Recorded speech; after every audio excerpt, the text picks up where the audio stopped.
Pelé a fait l'amour pendant des heures sur un lit à eau dans une chambre à coucher insolite au cours d'une de ses nombreuses aventures. Mais cela a pris fin après une tragique fausse couche qui était pour lui un message de Dieu. L'icône de la Coupe du Monde Pelé a reçu une amante dans sa chambre insolite pour des heures de sexe au cours d'une relation éphémère qui n'a pris fin qu'après une tragique fausse couche.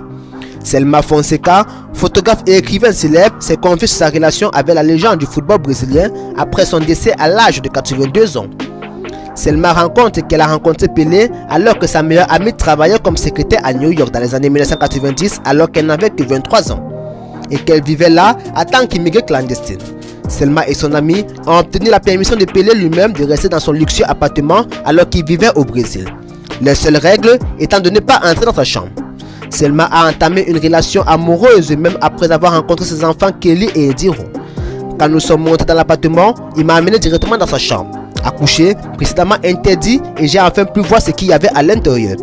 Un lit en haut était au milieu, sur une plateforme surélevée, et j'ai dû monter 4 marches pour l'atteindre. On a fait l'amour pendant des heures, je ne me souviens même pas m'être endormi.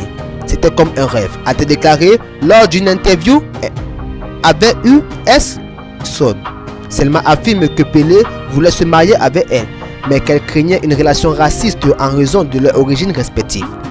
Après avoir découvert qu'elle était enceinte de 6 mois, Selma a déclaré que Pelé était super excité, avant qu'il ne voie dans cette tragique fausse couche un message de Dieu leur interdisant de se marier.